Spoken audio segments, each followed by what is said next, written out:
Hello everybody, Booker Player 1 here with some more Omori. We are going to do some more exploration of Otherworld, talk to some NPCs, get some items, that sort of thing. Ah crap, I forgot my camera at home. What's a good camping trip if I can't take any pictures? Well, your first mistake was going camping. Junior just doesn't know how to stay put.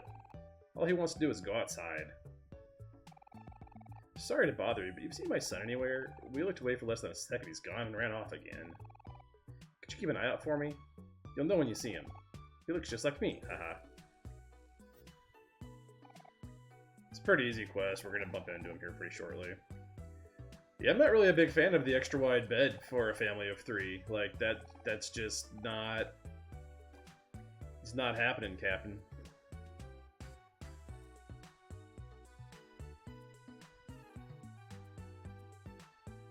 This is pretty good stuff here. We got the Littlest Centaur, first place. A bed that smells like a farm. Itius Bittiest Centaur. Littlest Centaur. Littlest Centaur again. Smallest Centaur. Miniest Centaur. And then my favorite award is this one, which is Most Horse, second place. I'm small, the world's smallest centaur. Look at all my awards. So you're going to want to go over here and examine the bookcase and get your sneeze on to fight this dust bunny. Just like literally one attack and it's gone, but it fills in a spot in our faux facts book, so if you're a completionist, which that's kind of my thing, we can take a look at our faux facts book, and now the dust bunny is there. Likes to hide in bookshelves and under bed. Seems a little shy. Oh, and we didn't look last time, but our big planetoid friend that we fought is in here as well. A mysterious flexing rock. I like his muscles. So Omori will has comments like on all the enemies, and occasionally Kel will add his 2 cents. Pristine Wildlife Preserve. Yeah, just tell him to pick up our trash.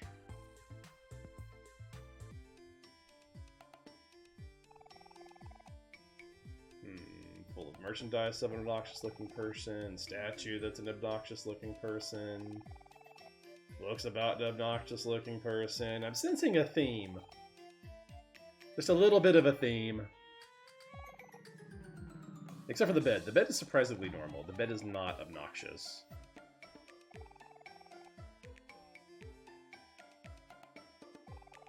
Hi, I'm Pessy, and as you probably noticed, I love Sweetheart. I got every piece of merchandise she's ever released. I got Sweetheart posters, figures, stickers, shirts, her entire discography, and anything else you can think of. I am certain you won't find a more thorough collection anywhere else in the world. Calling me a superfan is an understatement. I am the ultimate fan. Let me tell you about the time I almost met Sweetheart. We just happened to be eating at the same restaurant. It was fate, I think. We ordered the same meal, too. Not like I totally saw what she ordered and copied her or anything. I even tried to pay for her meal, but I had just bought a newly released Sweetheart life-size statue the day earlier and couldn't afford to. Which I guess ended up being a good thing, since that girl turned out to be some regular girl wearing a costume that kind of looked like Sweetheart's anyway. Not like I couldn't tell in the first place. Only a poser fan would ever mistake a regular person for Sweetheart. Alright, well, duly noted. We are going to pick up this can. That recycling machine just gave me a cool prize. Recycling some cans. Recycling does pay off. We will feed our can to this machine.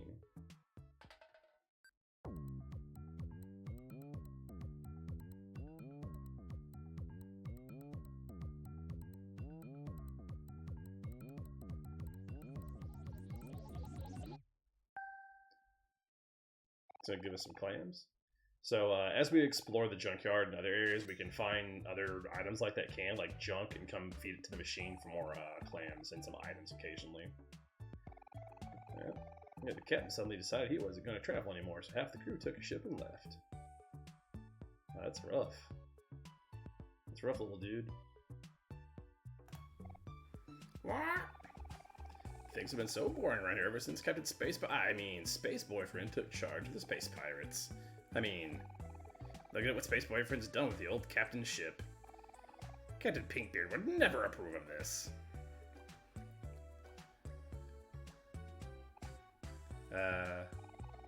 This view here is spectacular. I'm gonna go ahead and move the dialogue and, like, cutscene stuff forward before we do some more exploring. Halt, children. You are now entering the vicinity of the captain of the space pirates, the master of the solar system, the prince of the universe, the one and only Captain Space... you are entering the house of Space Boyfriend. Whoa, the captain of the space pirates lives here? That's awesome! I want to be a space pirate, too. Yeah, well, so did I. Once. Space Boyfriend doesn't do much these days, so most of the space pirates just got fed up and left with the main ship. It's just us stragglers here doing all Space Boyfriend's chores and whatever. Yesterday, me and the guy spent the day cleaning and throwing away all of his trash. I didn't leave my old job for this. I ain't no babysitter. Oh, I'm sorry, that sounds awful. Maybe we can talk some sense into him? Oh, I wouldn't do that if I were you. Space Boyfriend's got two sides to him, you see. We should at least try. You never know. He might know something about how to find Basil. Or maybe he knows where to find my pet rock, Hector. Yeah, sure, that too. What are we waiting for? Let's go see him already. Sorry about your job, sir. It'll get better soon, I promise. Thank you, little lady. I sure hope so. So... yeah, we'll go ahead and go do that. I was gonna go explore, but... let's just go in here. Buddy, it sucks that you had to come at a time like this. Space Boyfriend hasn't left his bed since she stopped coming around. Things are a little tough now, but I don't care what anyone says, pal. I believe in the captain.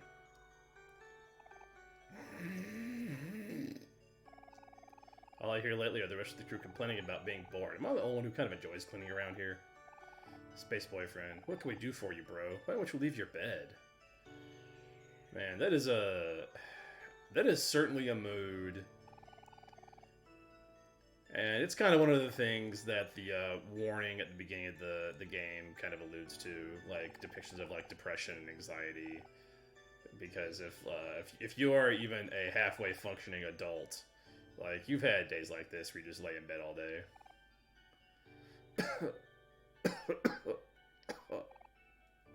Uh-oh. Space Boyfriend doesn't look so good. Don't worry, I'll handle this. Hey! Space Boyfriend! Wake up! Kel! What?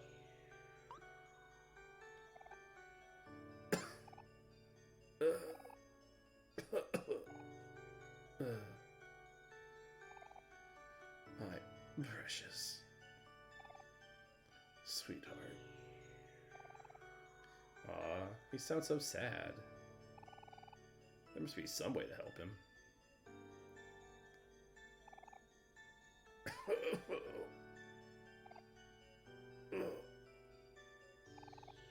Oh, my sweetheart. Where have you run off to now?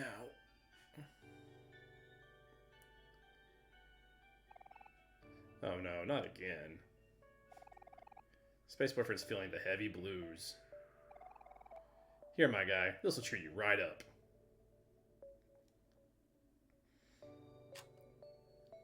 Huh? Huh? Why isn't anything playing?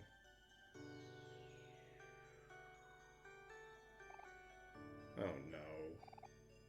The boombox. It's empty. He's never gonna wake up now.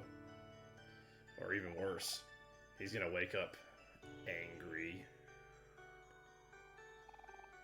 Oh man. Oh man. Where could that special mixtape be? Someone must have thrown away his special mixtape when we were cleaning. What's the big deal? It's just a cassette, right? Well, you see, Whenever Space Boyfriend is away from Sweetheart, he gets really sad and lies in bed all day. The only way to snap him out of it is by playing his special mixtape. There's only one in the universe like it. Oh, I see. Space Boyfriend isn't sick. He's lovesick.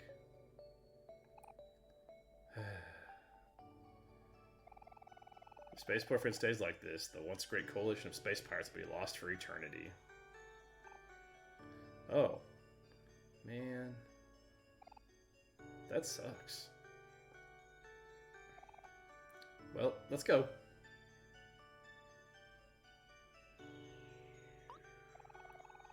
Wait, where are you going? We should help him out. You should know that it really sucks to lose something important to you. Don't you dare bring Hector into this. I'm talking about when you stole my stuffed toy. Huh? I don't remember anything like that.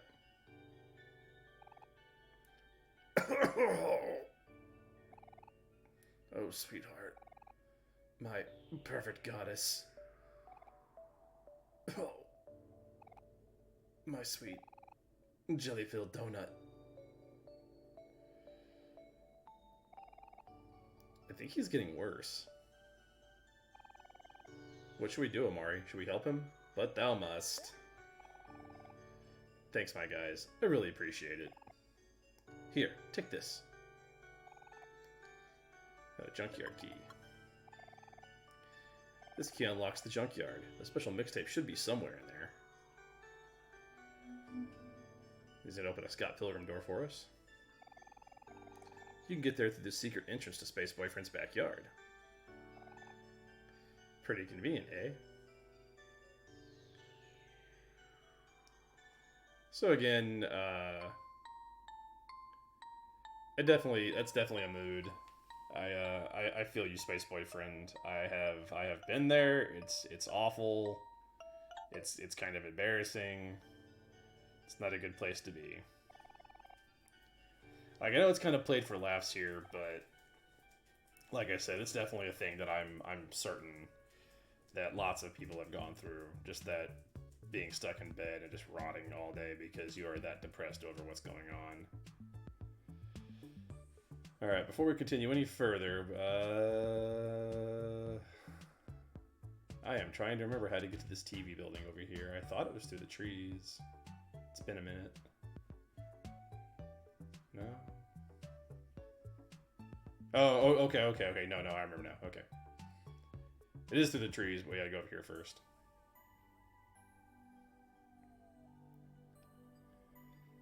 There's a... They kind of hint at it. Yeah, here we go. This little secret-y, go through the scenery type of thing. Cliff face. There we go. We got another side quest we can pick up in the little TV building.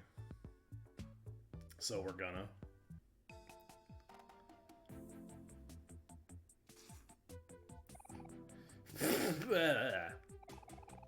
Jeez, give me a warning at least, will ya? I don't get visitors very often, you know. Oh, hey, while you're here, could you be a real pal and help me get the stuff that's on this list? Did you get all that? Everything you need, you should be able to find in the junkyard. Thanks, buddy. Oh, you won. Huh? What do you mean it was too fast for you to read? Fine. Here's the list you can look at for as long as you want to. So we need a whatchamacallit, a doohickey, and a thingamabob. Got it down this time? I expect I'll be seeing you again soon. It's all stuff we will find in the course of going through the junkyard, I believe.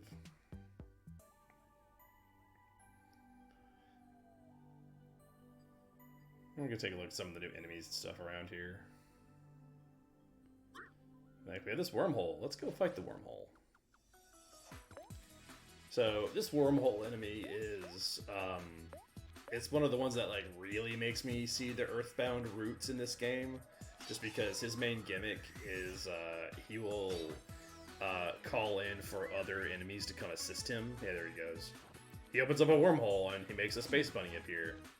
Which, remember, boys and girls, a space bunny is just a regular bunny, but he has, like, a 1950s, like, sci-fi fishbowl helmet on. That's how you can distinguish it from a regular bunny. You know, if like you're in the field, doing your field research. Because of our fight with the mysterious rock entity with the muscly arms, and just not really skipping encounters, we're at the appropriate level, so this isn't like a hard fight or anything. It can get a little dicey if he keeps calling enemies in to help him, but we're still not really worried about it. Another thing to remember is if you are going to use Aubrey's headbutt, you have to pay extra attention to her health, because even if you are just acing the fight, Aubrey does hurt herself to use headbutt. So an attack that would normally not be one that you'd have to worry about becomes lethal to her, because she is just usually at less health than everyone else because she headbutts.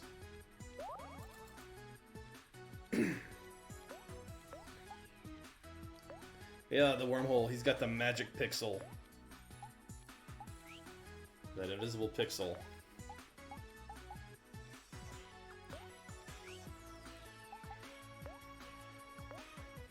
Do some juicing.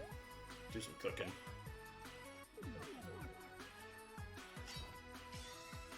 But yeah, the calling for assistance is definitely a mechanic. Like the first game I saw do that was Earthbound, like where you're fighting the shark punks outside the arcade, and there's like one variant of them that will like whistle for backup.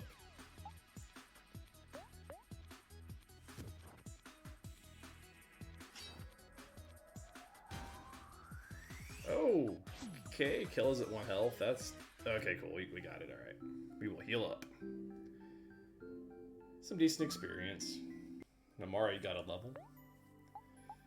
We also have these plants up here. You can kind of see.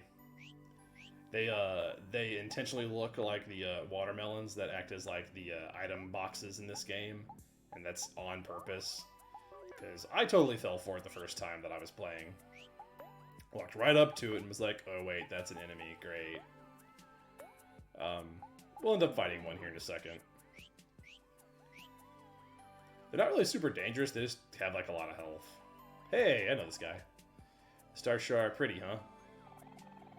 I can really lose myself staring into the sky like this. Back on my planet, you can hardly see any stars. When I grow up, I want to be a space captain. Then I'll be able to have this view all the time. Oh, shoot. How long have I been here? Mom and Dad are probably super worried about me. I better head home quick. I got a cool duffel bag. During our hike just now, I noticed a face indented into a cliff. I wonder what that's all about. I wonder indeed. I pooped after that rigorous hike. Just know I won't be able to feel my legs tomorrow. So like I said, their main gimmick is on the overworld, which is they make themselves look like the item watermelons. So if you're like in a rush and not paying attention, you might walk up to one and just get into a fight without thinking about it. Otherwise, they're not really super dangerous. They just can take a lot of damage. About it. I would like to point out I do like that we get different battle music. Like we left the forest and now we're in Otherworld, and the regular encounter fight music is different.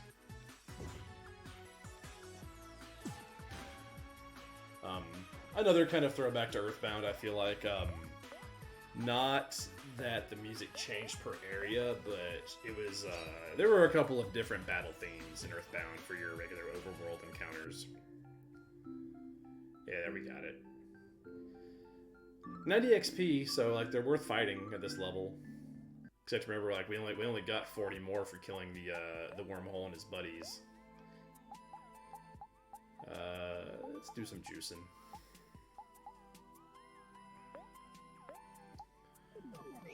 Juice up Aubrey, and then we're gonna make some snacks.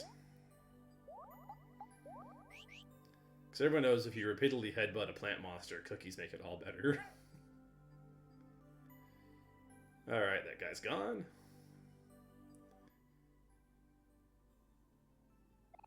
We got some NOG drinks. Got another duffel bag. We got some soda. Jock jams. Hell yeah!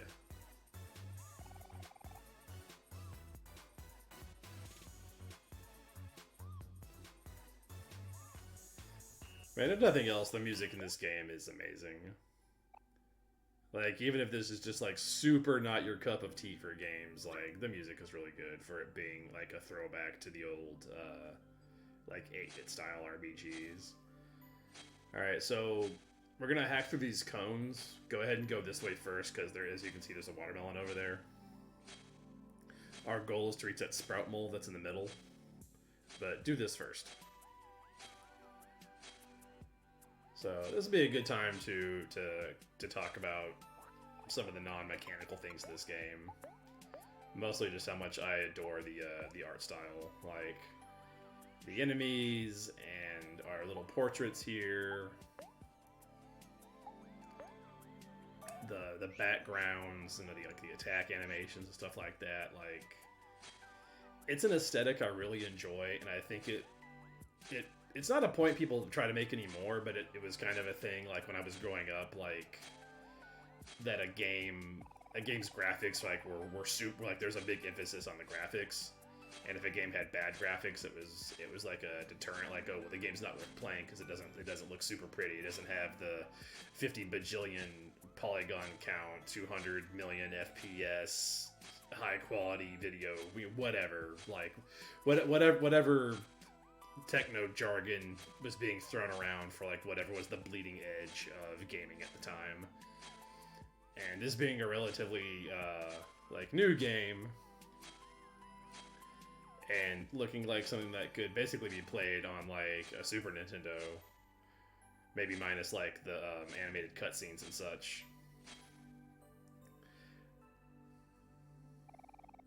Hey, what's the big idea? I went through all this trouble to isolate myself from society, and then you show up and ruin everything. You better fix this right now. Yeah, so he makes sure you replace all the cones. As I was saying, get the watermelon first. But yeah, point being, like, I really, really, really enjoy this game, and I love the aesthetic. Simple as it is. Like, just because it's not a super fancy, it's like a little adventuring party, like little kids on an adventure. But yeah, just because it's not, like, you know, some super graphically intensive game like that, like, I still enjoy it, and I feel like people can enjoy things like that. It's probably more acceptable these days, like, just from, like, an indie game standpoint. I mean, it's obviously it's easier to do stuff like this as an indie developer than, like, you know, stuff on budget with, like, a AAA blockbuster studio. That's a fun little pun right there. I always choose Omori for that, just because I like the pun. We have a watermelon down there to get. And we get a life jam.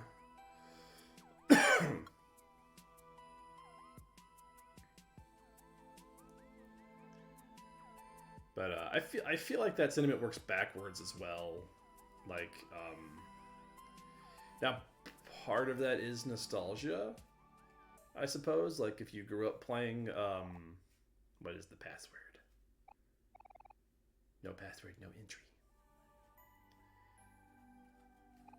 But yeah, if you grew up playing, like, Earthbound or Final Fantasy 6 or Chrono Trigger, then that kind of old school RPG look is probably, like, super nostalgic for you, and you probably are more willing to accept and try games that, like, are similar to it in visual design. We're gonna avoid these space bunnies if we can. Get some fries. Like, here's an example right here. Like, I think this is super awesome. Using these telescopes, and, like, so these backgrounds are obviously, like someone had to draw and color these, but they're not, like, these super graphically intensive, like, immersive, realistic backgrounds, but I still enjoy looking at them. Now, obviously, that, like, the aesthetic suits the game. Like, it has a look it's going for, and it does it well. But I still enjoy looking at it. I like the imagination that is put into this. Like, that the stars and stuff are, like, it's like little, like, chalk or crayon drawings or whatever. Like, I don't know if this game works if you do a different aesthetic for it. I don't know that the game works.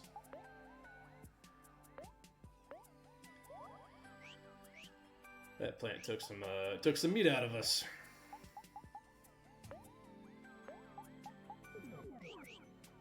There we go. Now this area down here, where there's actually not a whole lot we can do, but I do want to show some stuff.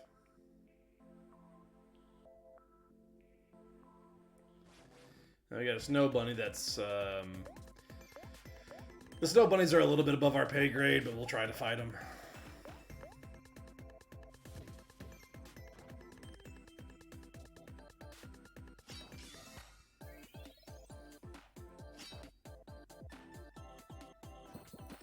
Yeah, the world's tiniest snowstorm, it still almost kills us.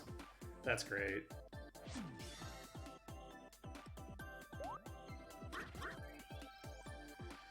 Keep trying, but we're probably just gonna run. Yeah, it's just, that's not gonna try to force the issue. We'll come back when we're stronger. Just waiting for the next big catch. And we have a Jash. I am Jash, of many talents and master of many trades. How can I help you today? Well, we do not have 5,000 currency units for a snow cone. And they're also out of syrup, so he's basically just serving us snow. We have a sun hat ghost that is looking around as if it is lost. And some delightful shaved ice. We will eat some. All better. And of course we got a picnic scene here. It's the main reason I came here. Really, Mari? Shaved ice in this weather. And what's wrong with that, hero? It's so convenient. Shaved ice is way easier to come by than snow cones. What's the difference between shaved ice and snow cones anyways? Well, realistically, there's not much of a difference. Snow cones just have larger pieces of ice than shaved ice. Larger pieces of ice, huh? Is that why snow cones are so much more expensive? I don't know, Kel. Can't really answer that one. Kel asking the real questions.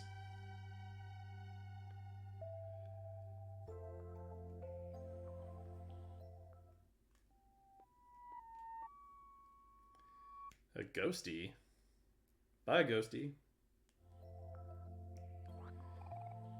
Got another life jam.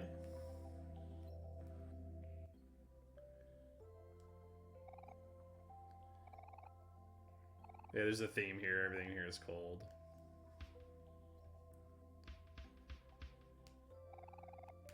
It's a satisfying sound effect.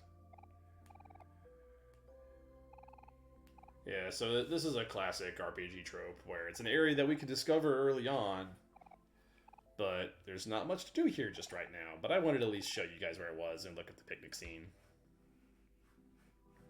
All that fun stuff.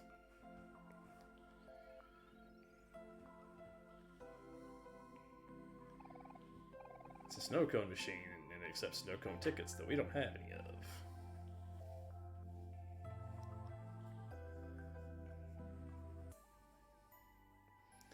We will be trying to find all the Jashes at some point. The last thing you can do if you really want to is go over here. But this leads to like an entire other area with a bunch of other things that we can do. We're gonna wait to do them. Yeah, see, we got a ladder over there we could go mess with. We have enemies, but we're just gonna... We are going to take off. Go back and proceed.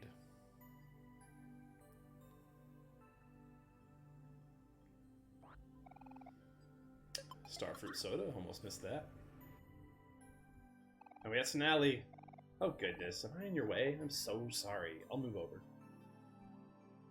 Yeah, he's his purpose there is to keep you from going that way. Alright, we already got everything up there. Alright, I believe we are free to continue. We got one last thing we're gonna do, and then I'm gonna probably cut the video. So we already fought one planetoid-looking guy, but he wasn't really that big. You know, he was pretty small. Let's pick on someone bigger. We will disturb the Earth. We unfortunately don't get the cool fight music like we did for fighting the other guy. But so this encounter is optional, and much like the last optional encounter, is totally worth it because we get a butt ton of money and a bunch of XP. So our setup here is to have Omori do Sad Poem on himself to become sad, and we'll use Kel to annoy Aubrey so she is angry. And we'll use Omori to use his stab move, and Aubrey will use Headbutt. And that puts Kel and Hiro on like cleanup duty, like their job is going to be using items or skills to keep Aubrey and Omori alive and with juice, and occasionally sneak in an attack here or there. There's nothing else to do. But the bulk of our damage is going to be coming from Omori and Aubrey. Well, Aubrey, if she isn't sad.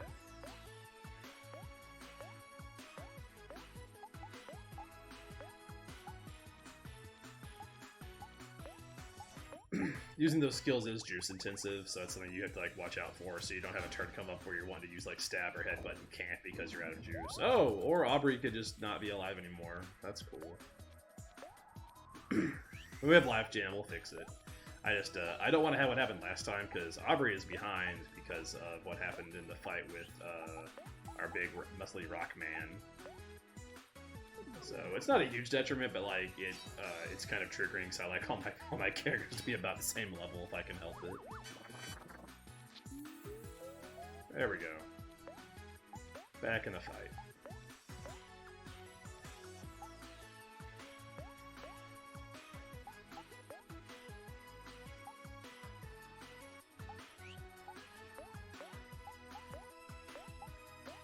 Give Aubrey a snack.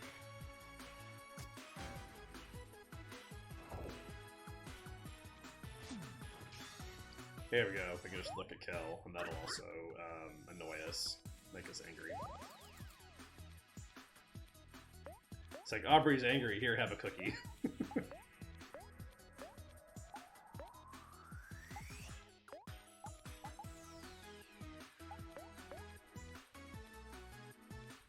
Just guarding.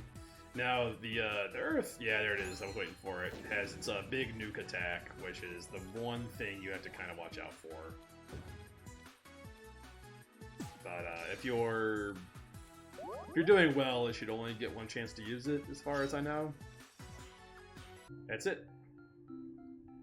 And with that, I am going to go ahead and call it. I hope you guys have been enjoying it. I'm doing my best to include everything, the music and enemies and such. Always open to suggestions or comments if I'm missing something or whatever. Do you guys want to do that? Liking, commenting, subscribing, all that fun stuff. It's greatly appreciated. Just watching helps. Until next time, you guys stay safe.